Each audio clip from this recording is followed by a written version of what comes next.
야곱이 눈이 어두운 아버지를 속여서 형 에서의 장자권 축복을 가로챘습니다. 형의 노여움을 사고 두려움을 느끼고 도피하죠. 외삼촌 라반의 집으로 갑니다. 한 20년 정도 나그네 생활을 하죠. 아주 힘든 외삼촌 만나서 죽도록 고생들을 했지만 그래도 재산 꽤 모으고 이제 20년의 나그네 생활을 정리하고 이제 고향으로 돌아가려고 합니다. 특별히 이제 가나안으로의 복귀죠. 자, 그런데 32장에 보면 형 에서가 군사 아주 장정 400인을 거느리고 야곱에게로 온다는 증가를 받습니다. 형이 웬 400명이나 거느리고 오겠어요. 야곱이 이제 죽었다 생각하고 두려움에 빠집니다. 야복나루에서 이제 홀로 남아서 결사적으로 이제 하나님의 사람이 싸움을 걸어오시죠. 거기서 격투기가 벌어집니다. 씨름을 하죠. 거기서 인생의 반전이 일어납니다. 하나님을 만난 거죠. 베델에서 하나님을 만났던 야곱이 또다시 만나는데 이 야복나루에서 만납니다. 인생의 코너에 몰려있을 때 막다른 골목에서 하나님을 만나게 됩니다. 그는 야곱이라는 이름이 이제 이스라엘로 바뀌는 계명 사건이 일어나죠. 가장 인생의 분기점, 터닝 포인트, 가장 중요한 사건을 바로 이 야복나루, 인생의 막다른 골목에서 하나님의 사람과 겨루어 이겼다라는 그런 경험을 하게 되고 하나님과 대면하여 보았다. 버니엘이라는 이름이 생기게 됩니다. 자, 그런데 야곱이 이제 가나안으로 돌아가는 길에 통과해야 할 강이 하나 더 있어요. 그게 뭐냐면 이제 이 형 에서와 관계를 푸는 것입니다. 20년간 야곱의 인생을 짓누르고 있었던 숙제, 형 에서와의 관계가 꼬여 있는데 이걸 푸는 작업입니다. 야곱은 그동안 이 문제를 이렇게 직면하지 않고 피해왔습니다. 형 에서가 400인을 거느리고 야곱에게로 온다는 소식을 들었을 때 야곱이 어떤 반응을 했는가? 32장 7절을 보면 야곱이 심히 두렵고 답답하여. 자, 이 두렵다. 형이 온다는 400인을 거느리고 온다는 그 소식에 두렵다는 마음 반응을 했죠. 근데 이 두려움이 참 무서운 겁니다. 20년 동안 형을 떠난 지 20년의 세월이 지났어요. 근데 20년 동안 이 두려움이 계속 야곱의 인생의 그림자처럼 따라다닌 겁니다. 근데 이 두려움이 어디서 왔을까요, 여러분? 죄책감이죠. 아버지를 속이고 형을 속였던 그 죄죠, 죄. 죄는 두려움을 가져오게 되고 이 죄는 관계를 깨는 것입니다. 자, 그런데 오늘 33장의 1절을 보면 야곱과 에서가 만나는 장면이 있죠. 1절을 보면 야곱이 눈을 들어보니 에서가 400인의 장정을 거느리고 다가오고 있습니다.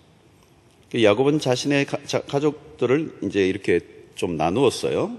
그리고 나누고 이제 형에게로 가는데 3절을 보니까 자기는 그들 앞에서 나아가되 몸을 7번 땅에 굽히고 그의 형 에서에게 가까이 갔습니다. 자, 여기에서는 오늘 33장에서 야곱은 이제 형을 더 이상 피하지 않습니다. 직면하죠. 문제에 직면합니다. 가까이 다가갔습니다. 자, 용서의 문제는 직면해야 됩니다. 피하면 안 되고요. 인간관계 갈등 피하면 해결되는 게 아닙니다. 직면해야 되죠. 그래서 우리의 기억 속에서도 그 아픈 기억, 인간관계에 꼬인 그 상처, 그걸 지우는 그 아픈 기억, 어두운 기억을 지우는 유일한 길은 화해예요. 화해를 하면 지워집니다. 그러니까 화해를 하기 전에는 그 아픈 기억은 계속 살아있는 거예요. 10년이 돼도 살아있고 20년이 돼도 살아있고 30년이 돼도 살아있는 겁니다. 자, 꼬인 관계를 풀지 않으면 시간은 멈춰버리죠. 야곱은 20년의 시간이 멈춰 있는 거예요.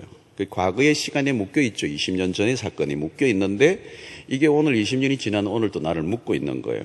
그러니까 그 과거의 사건은 현재도 또 미래에도 영향을 주는 것이라는 것입니다.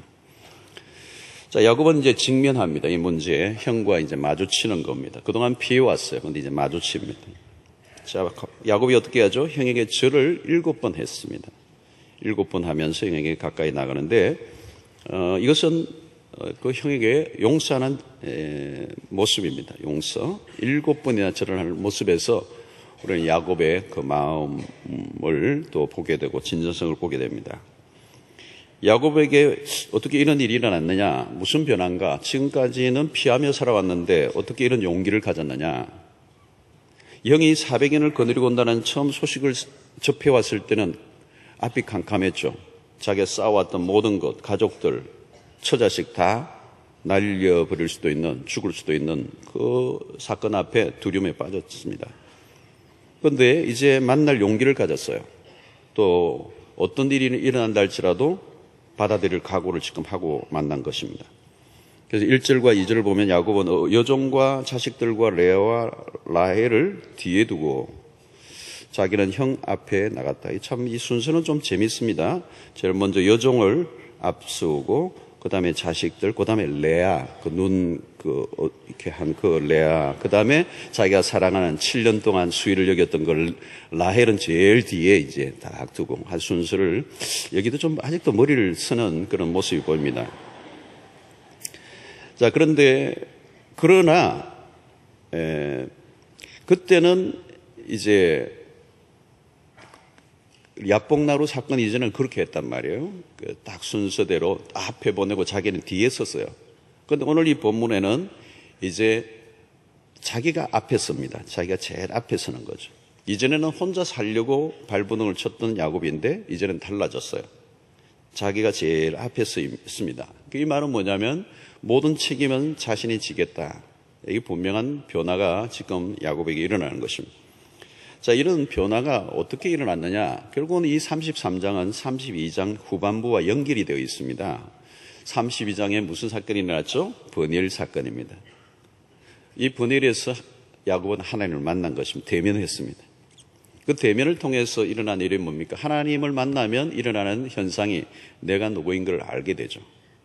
야곱이라는 이름이 이스라엘을 바뀌었잖아요. 야곱으로 살았던 자신의 과거를 하나님 만나면서 다 비춰주신 겁니다. 자신의 삶이 얼마나 부끄럽게 살아왔는지. 여러분, 우리가 하나님을 만나기 전에는 내가 누구인지 잘 모르고 다 자기가 괜찮은 사람인 것처럼 착각하잖아요. 이제 하나님을 참 만나면 내가 얼마나 끔찍한 죄인인가를 이제 깨닫게 되는 것이죠. 치졸한 사기꾼으로 주변의 사람들을 힘들게 했고, 형도 힘들게 했고, 뭐 엄마도 힘들게 했고, 아버지도 힘들게 했던 자신을 이제 바라보게 되는 거죠. 자기 정당화를 하며 살아온 삶이 이제 깨어지고 문제투성인 자기가 이제 드러나니까 비로소 이제 이 야곱에게 뭐가 찾아온, 가해자 의식이 찾아온 거야. 내가 형을 참 괴롭혔구나. 형을 참 힘들게 했구나. 내가 못할 짓을 했구나. 20년 동안 형이 얼마나 힘들었겠냐. 이게 이제 찾아온 거예요. 자각이 찾아온 거예요. 이전에는 뭐 자기가 할 거 했고 뭐 자기의 길을 마이웨이로 갔기 때문에 다른 사람, 주변의 사람들이 피해를 입고 고통하는 걸 전혀 몰랐어요. 여러분, 우리도 은혜 받기 전에는요, 나를 자꾸 정당화하고 나를 합리화할 뿐이지 나로 인하여 주변의 사람이 피해를 입었다는 생각을 못해요. 그런데 하나님 만나면 내 모습이 비춰지고 내가 어떻게 살아왔는지, 그래서 나의 그 잘못된 모습 때문에 내 주변의 사람이 얼마나 고통하고 힘들었는지가 깨달아지는 거예요. 야곱이 머리를 숙이고 절을 7번이나 하자 에서의 반응에 놀랍습니다. 4절에 보니까 에서가 달려와서 그를 맞이하여 안고 목을 어금 맞추고 그와 입 맞추고 서로 우니라. 참 멋진 감동적인 화해 장면이에요. 그동안 20년 동안 꼬이고 도망 다녔는데 문제가 해결되려고 하다 보니까 생각보다 빨리 해결되잖아요. 이런 일들이 일어날 줄로 꿈에도 생각하지 못했는데 에서가 칼을 들고 달려온 게 아니라 오히려 달려와서 그냥 끌어안고 펑펑 우는 거예요. 포옹을 하면서. 에서가 더 이상 피해자로서 분노에 차 있지 않아요. 용서의 문제라고 하는 것이 어려운 게 뭐냐면 양쪽이 다 맞아 떨어져야 돼요. 그죠? 한쪽만 뭐 용서를 뭐 구한다고 되는 게 아니라 용서해 주는 편에서도 해야 되고, 이게 참 용서가 복잡해요. 여러분, 밀양이라고 하는 그 영화에서도 우리가 그 용서의 문제라는 게 그냥 그렇게 간단한 문제가 아니고 굉장히 복잡하다는 것을 우리가 이제 알 수 있잖아요. 오늘도 용서를 구해도 용서를 받아주지 않으면 숲으로 돌아가는데 에서는 동생을 보자마자 달려가서 야곱을 맞이하면서 끌어안고 입을 맞추고 웁니다. 펑펑 우는데 이런 우는 울음이 진정한 거 아니겠어요, 여러분? 이게 뭐 가식적으로 되는 게 아니죠. 자, 그러면 이 에서의 마음이 어떻게 이렇게 풀어졌는가? 얼마 전까지만 해도 장정을 400인을 거느리고 왔던 이 에서 아닙니까? 야곱으로 하여금 공포에 몰아넣었던 이 에서. 장정을 데리고 온 거예요. 이게 사병을 거느리고 오는 겁니다. 다 죽이겠다는 거 아니에요? 보복자의 모습으로 왔던 그 에서가 이렇게 변했다는 거예요. 다 눈녹도 녹아지고 그 동생을 온전히 품는 모습. 조금 뒤에도 보면 이 야곱이 받았던 재산들을 막 형에게 주려고 하니까 상관없어. 너 가져. 나 괜찮아. 이게 멋있게 지금 화해하고 있는 거예요. 어떻게 이런 일이 났는가? 우리는 에서의 이 변화 이전에 야곱의 변화의 시선을 집중해야 합니다. 에서의 변화 이전에 야곱의 변화가 먼저 있었다는 것에 주목을 할 필요가 있어야 돼요. 야복나루 사건 이후에 야곱이 변했어요. 하나님이 야곱을 만져 놓으신 거죠. 머리를 굴리며 영악하게 살던 모습이 이제 없어졌습니다. 다 없어진 건 아니에요. 또 다음 줄을 보면 좀 또 끼가 나오는데 그러나 변한 거죠. 변했어요. 그러니까 야복나루 사건으로 야곱이 확실히 변했어요. 도끼가 빠졌어요. 부드러워졌어요. 쩔룩거리며 야곱이 다가오자 에서의 마음이 녹았어요. 근데 이전에 이미 하나님이 야곱을 만져 놓으신 것과 같이 에서의 마음도 만져 놓으셔서 지금 탁 마주치고 있는 거예요. 여러분, 우리가 진정으로 용서를 구하고자 하면 상대도 변화에 있는 것을 발견하게 됩니다. 자, 그래서 오늘 야곱에게 일어난 변화 중에 하나가 뭐냐면 형 에서의 얼굴이 하나님 얼굴같이 보였다는 거예요. 이 10절 보세요. 내가 형님의 얼굴을 배운 적 하나님의 얼굴을 본 것 같사오며. 이거 대단한 역사가 일어난 겁니다. 이게 변화예요. 변화. 형을 딱 보는데 갑자기 오블랩 되는 거예요. 하나님 얼굴로. 그런데 여러분, 조금 전에 무슨 사건이 일어났죠? 버니엘에서. 누구를 대면했어요? 하나님을 대면했어요. 하나님을 대면하여 보았던 그 버니엘. 야곱은 하나님을 깊이 만난 거죠. 이 하나님을 만나니까 그 하나님을 만났던 야곱의 내면 안에 변화가 일어난 거예요. 하나님이 사실 내 안에 찾아오신 거잖아요. 나를 만나 주신 거잖아요. 내 시야에, 내 삶에 가장 강력하게 하나님이라는 존재가 나를 압도하면서 나를 지배하고 있단 말이에요. 그러니까 내 안에 변화가 일어나고 내 안에 계신 그 하나님의 관점에서 사람을 보는 눈이 생긴 거예요. 야곱의 눈이 바뀐 거예요. 에서의 얼굴이 바뀌었을 리는 없어요. 야곱의 눈이 변한 거예요. 바라보니까 하나님과 같아요. 여러분, 내가 변하면 세상이 변해 보입니다. 내가 안 변하면 세상의 모든 게 변해도 상관이 없어요. 핵심은 우리가 변하는 거예요. 여러분, 하나님을 만나면 내가 변하고, 내가 변한다는 것은 내 시각이 변하는 것이고, 그 시각은 사람을 보는 눈이 바뀐다는 거예요. 그래서 이 야곱은 에서를 보는데 하나님을 보는 것 같다는 거예요.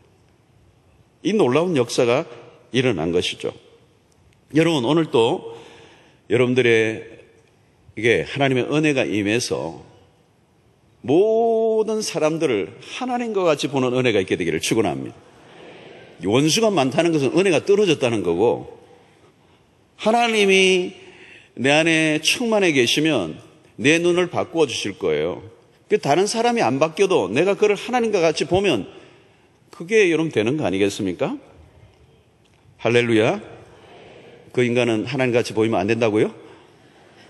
하나님과 같이 보이는 거. 그러면 여러분 원수가 없어지는 거잖아요. 결국은 내 안에 평화가, 샬롬이 찾아오는 거예요. 샬롬이. 야곱에게 변화가 일어나자 형의 얼굴이 하나님과 같이 보였다. 그가 그토록 피해왔던 두려운 형이 아니라 아버지 품처럼 따뜻하게 느껴진 거예요. 결국 이 일은 야곱이 형과의 화해만이 아니라 하나님과의 화해가 이루어졌다는 것을 알려주는 거예요. 비로소 야곱은 홀로가 아니라 하나님의 가슴에 안기는 역사가 일어났어요. 야곱의 형과의 만남은 버니엘 사건의 연장이에요, 여러분. 야곱의 인생이 새롭게 시작되는 출발점, 하나님을 만남을 통하여 관계가 회복되는, 그토록 꼬여있던 형과의 관계가 풀리는 이 진정한 샬롬이 일어난 거예요. 그래서 이 용서와 화해라고 하는 것은 우리의 노력만으로 되는 것이 아니라 이 용서의 문제는 특별히 영적인 사건이고 그 일을 위해서는 하나님과의 관계가 먼저 풀리는 작업, 이 번뇌일이 먼저 있어야 이 형과의 관계가 해결된다라고 하는 이 순서, 하나님 관계가 풀려야 인간 관계가 풀리는 것. 그러니까 인간관계가 잘 안 풀린다는 말은 하나님과의 관계를 풀어야 되는 문제가 남아있다는 것을 우리에게 말씀하는 거예요. 그래서 여러분, 우리가 언제나 용서의 문제에 있어서 교과서적인 정답이 뭐냐면 인간관계에 문제가 생기면 반드시 하나님과의 관계를 확인해 봐야 돼요. 하나님과의 관계를 확인하고 하나님과의 관계가 좀 멀어져 있다면 하나님과의 관계가 더 깊이 가까이 나가면 하나님과의 관계, 나와의 관계에 샬롬이 일어나면 나도 모르게 변화가 일어나요. 내 마음이 누그러워져요. 아주 맺혀 있는 게 풀리는 편안한 마음이 생기면서 내 주변의 사람들을 편안하게 받아들일 수 있는 여유가 생기기 시작하는 거예요. 그래서 내가 풀기보다 하나님이 풀어주시는 은혜를 체험하게 되는 것입니다. 그래서 용서는 기적에 속하는 것이지만 이것은 우리의 편에서 일어날 수 있는 일이기보다는 하나님의 은혜 속에서 일어나는 것인데, 우리가 먼저 해야 될 것은 하나님을 만나는 경험, 하나님의 용서를 경험하는, 하나님의 사랑을 경험하는 그 은혜가 먼저 일어날 때 자연스럽게 인간관계가 풀리는 역사가 일어나게 될 줄로 믿습니다. 자, 형님의 얼굴이 하나님의 얼굴을 본 것 같다는 이 고백은 놀라운 거예요. 원수가 하나님의 얼굴로 변한다면 우리의 삶에 어떤 변화가 일어나겠어요? 원수의 얼굴이 하나님같이 보여진다면 인간관계가 얼마나 달라지겠어요? 여러분, 이 은혜 우리에게 임하게 되기를 바랍니다. 대인관계에 변화가 일어나게 될 것입니다. 주변에 미워 보였던 사람들이 하나님과 같이 보이는 은혜가 있다면 우리 관계는 풀릴 수밖에 없어요. 꼬일 수가 없어요. 풀려지게 되는 것입니다. 드디어 야곱과 에서의 화해가 오늘 오늘 4절이 참 명장면이죠. 명장면이에요. 서로 의견 맞추고 또 눈물을 흘리며 콕 껴안고 있는 이 포옹하는 장면이에요. 이 동생 야곱이 형에게 품에 안겨 있어 서로 콕 끌어안으며 눈물을 흘리고 있는 이 화해 장면이에요. 이 장면은 우리가 사실 이 포옹하는 장면은 우리가 화해가 온전히 이루어졌다는 것을 보여주는 장면이에요. 여러분, 포옹이요, 여러분 생각보다 어려워요. 포옹은 한 사람이 할 수 있는 일이 아니에요. 두 사람이 같이 팔을 벌려야 돼요. 팔을 벌려야 포옹이 시작돼요. 오늘 야곱과 에서가 서로 팔을 벌렸어. 팔을 벌려서만 이게 포옹이 되는가요? 상대를 받아들여 줘야 돼요. 팔만 벌리면 이게 아무것도 아니에요. 팔을 벌리고 저쪽도 팔을 벌리고 맞아들여 줘야 돼요. 일방적으로 하는 게 아니에요. 그래서 받아들일 뿐만 아니라 받아들이고 어떻게 해요? 안아줘야 돼요. 그게 포옹이 되는 거예요. 받았는데 안 안아주면 안 돼요. 안아야 돼요. 그죠? 끌어안아야 돼요. 근데 너무 끌어안으면 폭력이 돼요.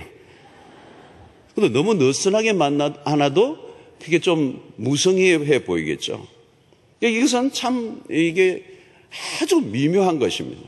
깊이 서로가 하나가 되는 온전한 화해 샬롬이 일어나는 형태에서 이 포옹이 일어나는 것. 저는 오늘 우리의 모든 인간관계 안에 이 완전한 하나됨, 상대 서로가 서로를 완전히 받아주는, 한쪽만 일방적으로 끌어안아주는 게 아니라 서로가 서로의 마음을 열고 팔을 벌리고 끌어안아주고 온전히 그들이 하나가 되게 하는 이 포옹이 화해의 마지막이에요. 그래서 번일에서는 하나님과의 야곱이 포옹이었다면 지금은 이 시간 형과의 포옹이 일어나는 거예요. 이게 진정한 샬롬인 것입니다. 저는 오늘 우리의 삶이 정말 많은 갈등과 대립과 다툼과 분열이 오늘 끊임없이 일어나는 세상을 살고 있습니다. 우리가 지난달에도 가정에 대한 메시지를 여러분들과 나눴지만 얼마나 많은 가정들이 갈등 속에 살아가는지 몰라요. 오늘 우리 형제 간의 갈등, 대립, 분열, 미움, 정오, 칼부림, 폭력 얼마나 많은지 부모와 자녀의 관계 속에서 피하고 싶어요. 피할 수 없는 거예요. 잊고 싶어요. 안 잊어지는 거예요. 그게 나의 삶을 앞을 가로막고 있는 거예요. 지금 야곱 앞에 에서가 가로막고 있었던 거죠. 그래서 야복나루에서 그는 치열한 싸움을 벌였습니다. 그러나 하나님의 은혜로 하나님을 만나게 되고 자기의 모습을 발견하게 되고 자기가 변하자 상대도 변하게 되는 역사가 일어나게 되고 내가 변하니까 하나님이 이미 다 만져 놓으셨어요. 가니까 에서 마음이 다 풀렸어요. 깊은 포옹이 일어났어요. 사랑하는 성도 여러분, 이 야곱에게는 형 에서는 건너야 할 강이에요. 이 강 앞에서 멈춰서 있으면 그의 인생은 더 이상 갈 수가 없는 거죠. 가난은 열리지 않는 거죠. 여러분, 우리의 삶에 이런 관계의 뒤틀림, 우리의 관계의 꼬임, 이 묶여 있는 것들이 있다면 그것은 피할 문제가 아니에요. 직면해야 돼요. 그러기 위해서는 어떻게 되죠? 왜 직면 못하고 있었습니까? 야곱은 자기의 재주와 자기의 머리로 모든 문제를 해결하려고 했기 때문에 오히려 더 꼬인 것입니다. 그러나 야복나루에서 그가 하나님을 만나겠죠. 그리고 자기의 머리와 계산을 다 내려놓고 이제 하나님의 은혜 아래에 붙잡히는 거예요. 여러분, 야곱이 야복나루 사건을 통하여 찔룩거리는 인생이 되었어요. 이 찔룩거림이라는 게 굉장히 의미가 있어요. 여러분, 인간은 서서 걷는 존재잖아요. 서서 걸어가는 존재인데 이 찔룩거림이 왔단 말이에요. 막 뛰어갈 수 없는, 그 말은 뭐냐, 야곱은 일생 동안 그 이후에 하나님 만난 이후부터는 그런 자기의 힘만을 믿고 살아갈 수 없는 존재, 지팡이를 의지해야 되는 것처럼 하나님만을 의지하며 살아가야 할 존재라고 하는 사실을 인식하게 되는 거예요. 사랑하는 성도 여러분, 맺힌 것은 풀어야 돼요. 오늘 우리는 뭔가를 향해 달려왔어요. 오늘 우리 한국 사회는 끊임없이 뭔가 목표를 이루게 달려왔어요. 뭔가 성취하기 위하여, 뭔가 성공을 위하여 막 달려왔어. 그런데 잃어버린 게 너무 많아요. 그 가운데 하나가 인간관계예요. 그 가운데 가장 안타까운 것이 가족관계의 문제예요. 얼마나 많은 사람들이 가족관계 안에 갈등을 가지고 있는지 몰라요. 별거 아닌 것 때문에, 그 얼마 안 되는 돈 때문에, 그 유산 때문에 형제들이, 가족들이 갈라서 있는 경우가 얼마나 많아요. 여러분, 그것은 내 인생을 꼬는 것입니다. 풀어야 돼요. 풀기 위해서. 그래서 내 힘으로 안 되기 때문에 하나님은 야복나루라고 하는 콘으로 모셨고 홀로 있게 하시고 오직 하나님만 만나게 하셨어요. 그리고 하나님을 만날 때 그 인생의 내면에 변화가 일어나고 그 묶여있던 게 풀려나며 그 두려움이 해체되고 그 문제 앞에 직면할 수 있는 용기를 가질 수 있는 결단이 일어난 거죠. 그리고 그 앞에 직면할 때 하나님은 놀랍게도 이미 형 에서를 만져 놓으시고 화해의 무드를 만들어 놓으신 거예요. 우리가 우리 할 일을 하면 하나님은 하나님이 하실 일을 하실 줄로 믿습니다. 내가 아무리 노력해도 저 인간 때문에 저 인간 고민하지 마시고 내가 변하면 될 줄로 믿습니다. 내 안에 응어리진 것을 풀어놓는 하나님의 은혜가 임하게 되기를 바랍니다. 그래서 우리가 만나는 모든 사람들이 하나님의 얼굴같이 변하는 역사가 일어난다면 우리의 인간관계에 새로운 지평이 열리게 될 것이고, 여러분, 그런 삶을 산다면 얼마나 풍성한 삶을 살겠어요. 여러분, 내 안에 하나님이 사라지고 내가 은혜가 떨어지면요, 보는 인간마다 다 원수가 된다면 지옥 같은 삶을 살지 않겠어요. 내가 변해야 돼요. 내가 변해야 돼요. 내가 변하는 것은 하나님을 만날 때 일어나는 것이고, 그때 하나님이 내 주변의 모든 관계를 풀어주시는 은혜가 있게 될 줄로 믿습니다. 나와 하나님과의 관계, 나와 가까운 관계들 안에 진정한 화해, 진정한 샬롬, 진정한 포옹, 그래서 우리 안에 하나님의 나라가 임하는 은혜가 있게 되기를 주의 이름으로 축원합니다.